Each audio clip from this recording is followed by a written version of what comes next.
So we were doing treatment. How do we treat microbe?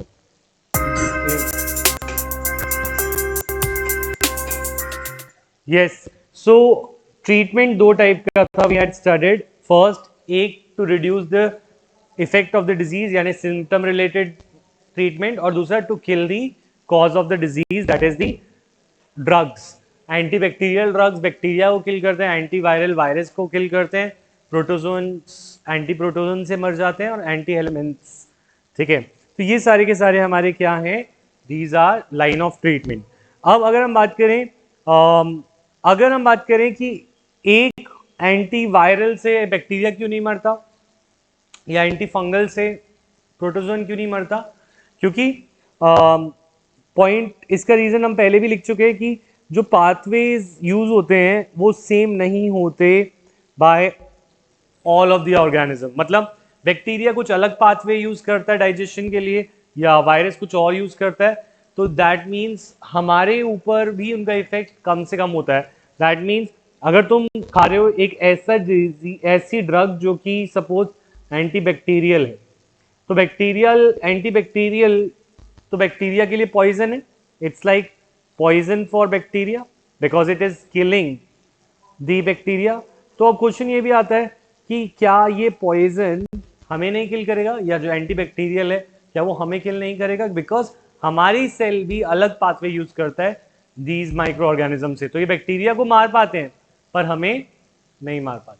ठीक है, तो point is this, अगर तुम्हें मलेरिया को मारना है तो मलेरिया कौन सा टाइप ऑफ डिसऑर्डर है, प्रोटोजोन, तो उसके लिए तुम्हें कैसा ड्रग चाहिए, एंटी प्रोटोजोन.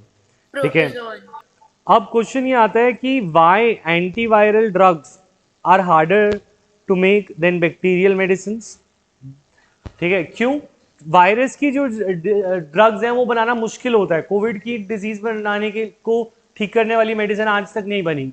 एंटीवायरल बनाना क्यों मुश्किल है as compare to other antibacterial या एंटी फंगल ऐसी डिसऑर्डर से. तो इसका एक बहुत अच्छा रीजन है. वो रीजन क्या है, ये बात समझो कि why antiviral diseases antiviral drugs are difficult to make. Why antiviral drugs are difficult to make.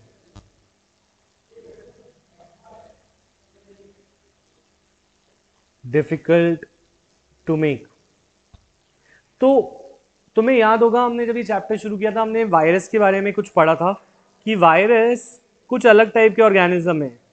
ये सेलुलर है या ए सेलुलर है, सर ए सेल्यूलर. और जो वायरस होते हैं इन वायरसेस के अंदर दे आर ए सेलुलर. पहली बात मतलब ये सेल नहीं सर होते. दे हैव डीएनए और आरएनए.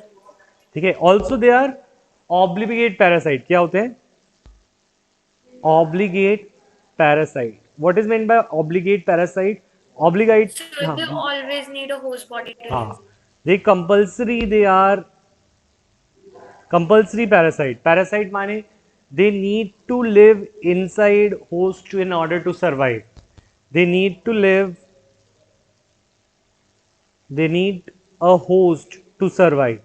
बिना होस्ट के ये सरवाइव नहीं कर पाएंगे. अगर ये सरवाइव नहीं कर पाएंगे बिना होस्ट के, तो ये खुद का काम बहुत कम करते हैं और जिन पर ये रहते हैं, जिस भी होस्ट पर ये रहते हैं उसकी मशीनरी को यूज करते हैं. ये होस्ट सेल है सपोज, तो ये होस्ट सेल की मशीनरी को का इस्तेमाल करके अपने काम कराते हैं. अगर अपनी कॉपीज भी बनानी है तो वो खुद नहीं करेंगे, वो होस्ट सेल से कराएंगे. तो पॉइंट इज दिस कि जो ड्रग्स होती हैं, how do the drugs work, ये एक अलग क्वेश्चन हो गया पर ये इससे रिलेटेड है. तो हाउ डू ड्रग्स वर्क अगर मैं बात करूं तो ड्रग्स जो वर्क करती हैं on microbes, in killing microbes, तो ये एंटीबायोटिक्स का एक मैकेनिज्म है. क्या मैकेनिज्म है कि दीज ड्रग्स यूजुअली स्टॉप या इनहिबिट माने रोक देना और स्टॉप कर देना various life processes of the microbe. मतलब बैक्टीरिया को सेल वॉल बनाने के लिए जो काम करना पड़ता है वो रोक देगा ड्रग, ठीक है। और for example antibacterial, some antibacterial stop the cell wall synthesis in bacteria. Some antibacterial, कुछ antibacterial medicines stop the cell wall formation in bacteria. So bacteria dies. ये हम पहले भी लिख चुके हैं, क्वेश्चन आंसर याद होगा शायद तुम्हें। yes or no? Yes, लिखा sir. हुआ है कि नहीं लिखा हुआ? Yes, sir. सांची लिखा हुआ है, जिया ऐसा क्वेश्चन सर हमने स्टार्टिंग में क्वेश्चन लिखा था सेल लेकिन वॉल, हमने पॉइंट लिखा हुआ है हाँ पॉइंट लिखा हुआ है, एंटीबायोटिक। ठीक है। अच्छा बट अब हमारा क्वेश्चन कुछ और था, हमारा क्वेश्चन था antiviral drugs difficult to make क्यों है। तो इसका हम ये रीजन देंगे, since viruses require a host to stay alive,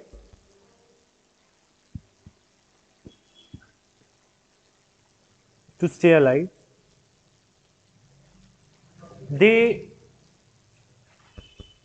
use very few life processes of their own.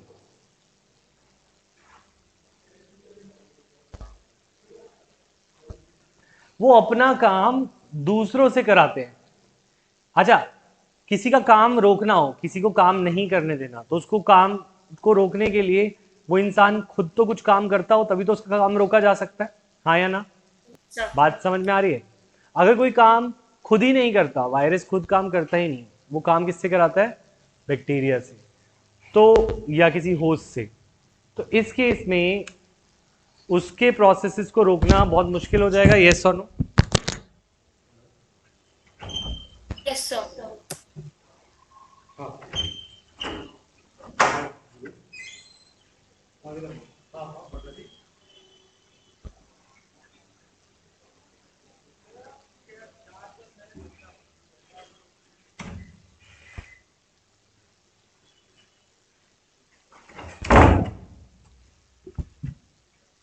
Of their own, so they are difficult to target. So they are difficult to target.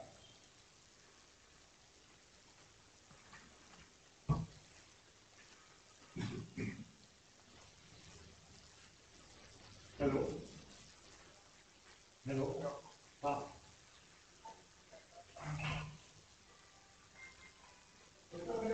फिर से बोलो,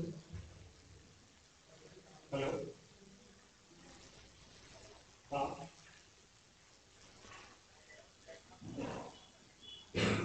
मैं बोल देता हूँ, तू आ जा, मैं मीटिंग में हूँ, मैं देख लो कर लूँगा, मीटिंग एंटर तो करो,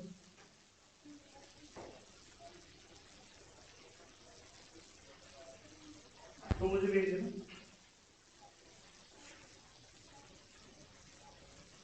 मुझे भेज देना, हाँ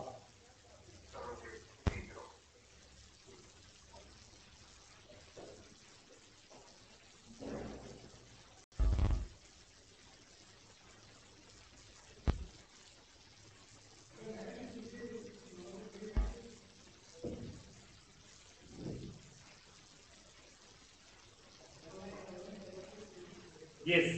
तो ये क्वेश्चन और आंसर समझ आया कि वायरसेस को लाइफ प्रोसेस ही अपने खुद में फॉर्म होते हैं, तो उनको टारगेट कैसे करें हम, उनके काम, हम बैक्टीरिया के काम को रोक देते तो बैक्टीरिया मर जाता, हम फंजाई के काम को रोक देते तो फंगस मर जाता है, हम प्रोटोजोन के काम को रोक देते तो प्रोटोजोन मर जाता है।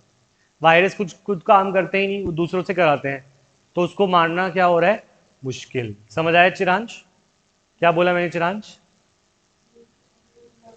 अगर किसी माइक्रोब को किल करना है तो हमें उसके प्रोसेस को रोकना है, उसके प्रोसेस को क्या करना है? स्टॉप, ठीक है। तो तुम कुछ काम करते हो और तुम्हें काम को रोक सकते हैं, पर अगर तुम कुछ काम ही नहीं करते तो क्या उसको रोक सकते हैं? नहीं। तो इसीलिए वायरस की दवाई बनाना मुश्किल है। Is this clear everyone? समझ यस में आई सर। बात? सांची, जिया, अनीता, क्लियर? यस ठीक है, नेक्स्ट डिस्पाइट दिस लिमिटेशन हम आज एंटीवायरल ड्रग्स बनाने की कोशिश में हैं और HIV की भी ऐसी ड्रग्स आ गई हैं जो कि क्या कर सकते हैं हम, जिससे HIV को कंट्रोल किया जा सकता है। ठीक है, नेक्स्ट पॉइंट। अच्छा, प्रिंसिपल्स ऑफ प्रिवेंशन। प्रिवेंशन के क्या क्या प्रिंसिपल हैं इसकी बात करते हैं। रीड करो ये पैराग्राफ, जल्दी से रीड करो।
क्या रीड करके क्या पता चला?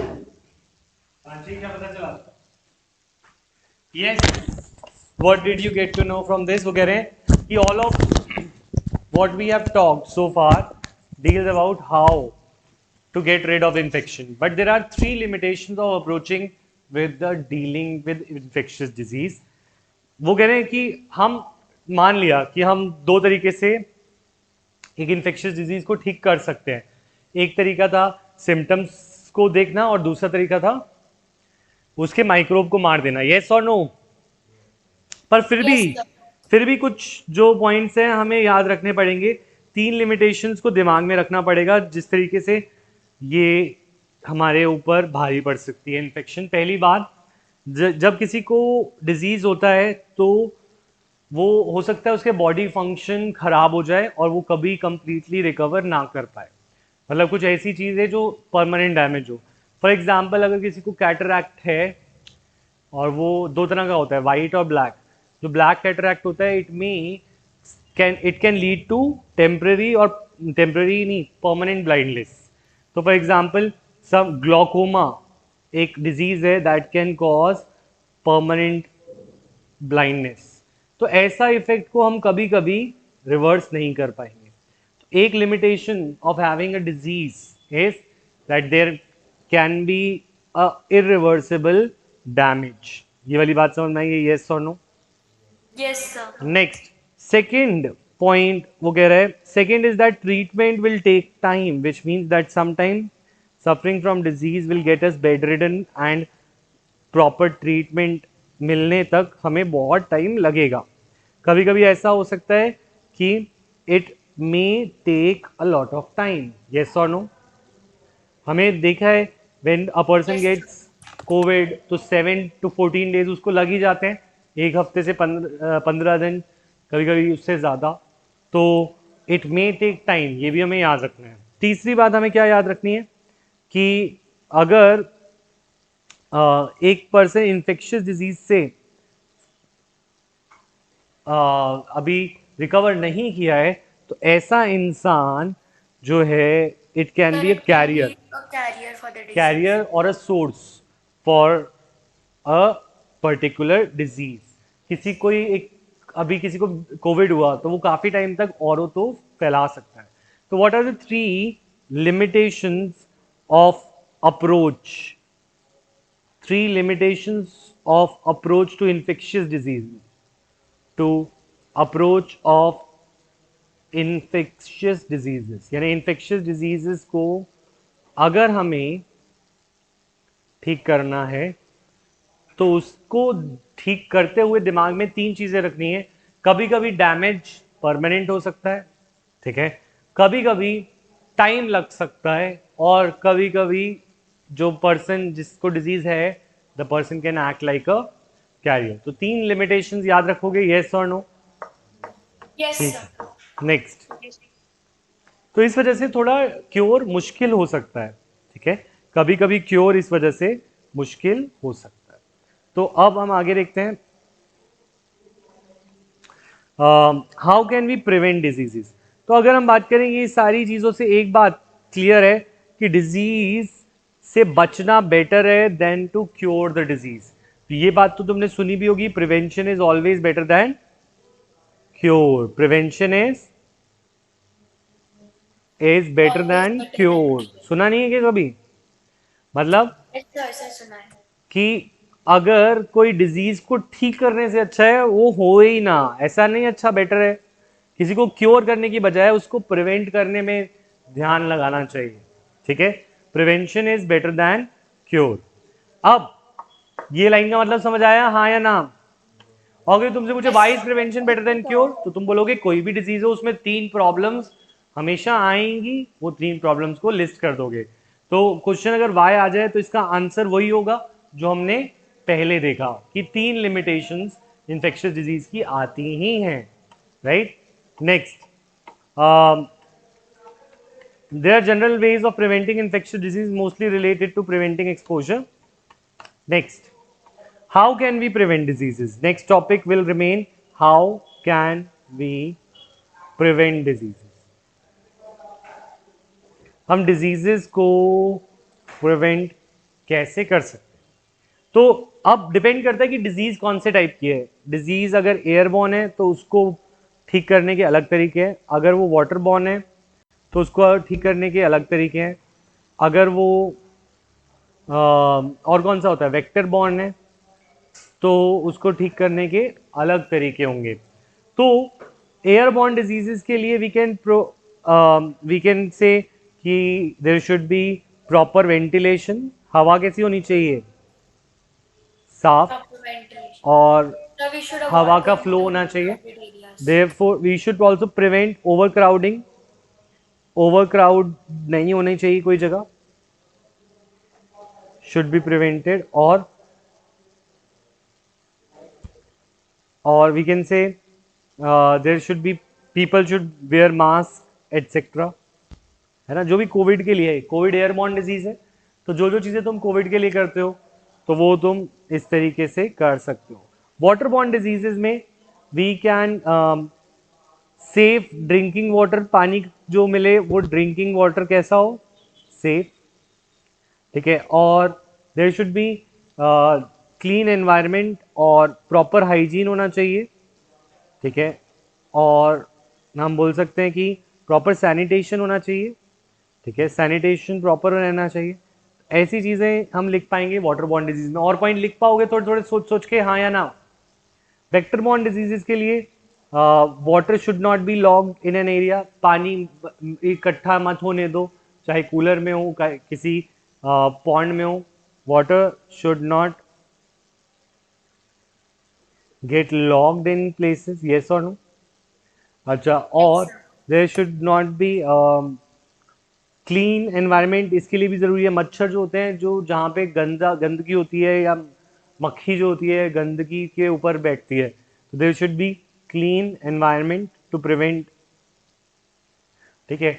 अच्छा, और जैसे रेबीज और ऐसे डिजीजेस भी तो वेक्टर बॉर्न है या एनिमल बॉर्न है, जो एनिमल से आ रही है, ठीक है, तो उनको भी हमें कंट्रोल करना होगा। ऐसी we can also include sexually transmitted diseases, तो safe sexual practices we can right, ठीक है, और मदर टू फीटस वो ट्रांसमिट हो सकती है, बट उसके लिए अगर कुछ ट्रीटमेंट हो सकता है तो that we should apply, right.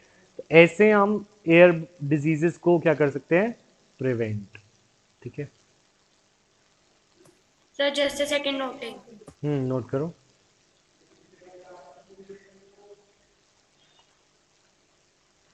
सबने नोट कर लिया?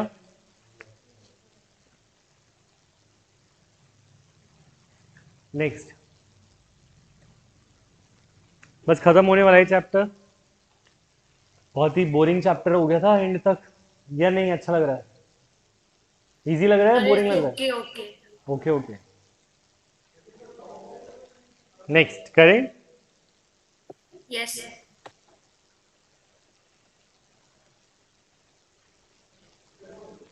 अच्छा, नेक्स्ट, अगर हमें पता है कि what fights, how our body fights, या व्हाट फाइट्स इन्फेक्शंस, इन्फेक्शंस को कैसे फाइट किया जाता है, तो it is our immune system that fights infection. कौन फाइट करता है इन्फेक्शन को? Immune system immune fights the system. Infection, ठीक है। हमारे पास बहुत सारे ऐसे इम्यून सेल्स हैं, जैसे कि इम्यून सिस्टम के अंदर हमारे पास कौन कौन से सेल्स होते हैं? White blood cells. Immune system में includes white blood cells of in the blood. Blood के अंदर हमारे पास कुछ सेल्स होते हैं known as WBCs, white blood cells, also known as leukocytes. ये क्या करते हैं? They help to fight infection, they help to fight infection. तो इम्यून सेल्स इन्फेक्शियस एजेंट्स को किल कर देते हैं। जैसे फॉर एग्जांपल, ये कोई इन्फेक्शियस एजेंट है, कोई माइक्रोब है जो कि डिजीज कॉज करेगा, तो हमारे वाइट ब्लड सेल पहले ही उसको क्या कर लेते हैं? कंज्यूम, कंज्यूम करके उसको डाइजेस्ट करके बाहर फेंक देते हैं। तो जिस तरीके से हमारे वाइट ब्लड सेल्स एक्शन में आ जाते हैं जब भी उन्हें कोई माइक्रोब दिखता है, तो उसको डाइजेस्ट करके वो बाहर कर देते हैं, ठीक है।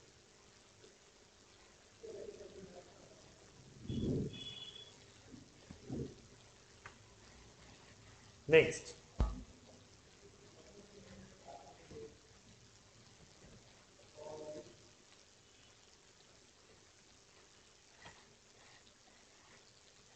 अच्छा, अब अगर हम बात करें immune cells manage to kill off infection long before it assume major proportion. कभी कभी बहुत बार हमें कोई कोविड होता है लोगों को, पर उनको इतनी बीमार नहीं हो पाते। क्यों? क्योंकि उनके इम्यून सेल्स पहले ही इन्फेक्शन के ऊपर एडवांटेज लेकर उन्हें हरा देते हैं, तो इस केस में ज़्यादा इन्फेक्शन नहीं होती, ठीक है। अब कभी कभी हमारी बॉडी में माइक्रोब तो होता है पर हमें डिजीज नहीं होती इतनी ज़्यादा। कभी कभी हमें कफ एंड कोल्ड कम होता है, कभी कफ एंड कोल्ड बहुत ज़्यादा होता है। तो अगर it all depends upon our our immunity, immunity अगर इम्यून सेल्स ने फाइट ऑफ कर लिया तो वो हमारे को इतना डिजीज नहीं होगा, ठीक है। और अगर हमारी बॉडी नहीं फाइट कर पाई तो इन्फेक्शन ज़्यादा दिखाई देगा, ठीक है। तो सिवियर इन्फेक्शंस जो होती हैं, सिवियर मतलब जो बहुत ज़्यादा हाई फीवर, बहुत ज़्यादा हमारे इम्यून सिस्टम्स, अगर मैं बोलूँ बहुत ज़्यादा फीवर हो गया मुझे, बहुत ज़्यादा कोविड हो गया, या बहुत ज़्यादा कोई कोई भी इन्फेक्शन बहुत ज़्यादा हो गया, तो इस केस में इट शोज कि नॉट दैट कि शायद वो ज़्यादा स्ट्रॉन्ग इन्फेक्शियस एजेंट था, but it shows that our immune system is not proper, हमारी इम्यूनिटी खराब है, तभी हमें इतनी ज़्यादा डिजीज हो गई। तो इम्यून सिस्टम अगर गुड एंड प्रॉपर रहेगा तो we can also prevent disease. तो सेकेंड, एक principle of prevention of disease is this that we have just studied. Prevention करने के एक तरीका ये था जिसमें हमने पढ़ा कि कौन कौन से डिजीज को कैसे प्रिवेंट किया जा सकता है। और second phase of this prevention is by developing a strong immunity, developing strong immune system. हमारा इम्यून सिस्टम अगर स्ट्रॉन्ग होगा तो हमें डिजीजेज वैसे ही नहीं होंगी। तो दो चीज़ें याद रखना, prevention is better than cure में। एक कि ये सब काम ध्यान रखने हैं, और दूसरा हमें इम्यूनिटी प्रॉपर रखनी है। तो इम्यूनिटी प्रॉपर तब होती है जब हमारी डाइट अच्छी हो। तो this can be done how? Bye availability of proper and sufficient food, availability of proper and sufficient food. सबके लिए खाना प्रॉपर होगा, सारे मिनरल्स विटामिन होंगे, तो उनका इम्यून सिस्टम अच्छा रहेगा। अगर वो उनको खाना अच्छा नहीं मिलेगा, इम्यून सिस्टम अच्छा नहीं होगा। तो prevention is better than cure. Why? तो उसके 3 रीजन ऊपर थे, but how can we prevent diseases? उसके रीजन इधर है। ये question and answer clear to everyone? Yes और no? Next. Yes Anita, clear? Chanchal? Yes, sir. Yes ठीक है, सर। Yes, ठीक है। sir. ईशान समझ आया? सर एक बारी पीछे वाला पेज दिखा दो। बस कुछ few topics are left. Next class में चैप्टर खत्म करके स्ट्रक्चर ऑफ एटम भी स्टार्ट करेंगे, फिर हमारा टर्म 2 का ऑलमोस्ट कोर्स हो जाएगा स्ट्रक्चर ऑफ एटम के साथ। सर बस फिर वर्क एनर्जी एंड पावर बचेगा। वर्क एनर्जी पावर बचेगा। फिर कोई नहीं, हम वर्क एनर्जी पावर को थोड़ा टाइम दे के पहले उन सारे चैप्टर्स को दोबारा रिवाइज कर लेंगे, केमिस्ट्री से ग्रेविटेशन। फिर वर्क एनर्जी पावर को थोड़ा सा लेट करेंगे जब हम ग्रेविटेशन वगैरह प्रॉपर कर चुके होंगे। ठीक है, याद रहेगा ये पॉइंट? जल्दी से इसको कंप्लीट करें, जो भी नोट करना है, फिर नेक्स्ट क्लास में मिलते हैं। ठीक है, बाय बाय। होमवर्क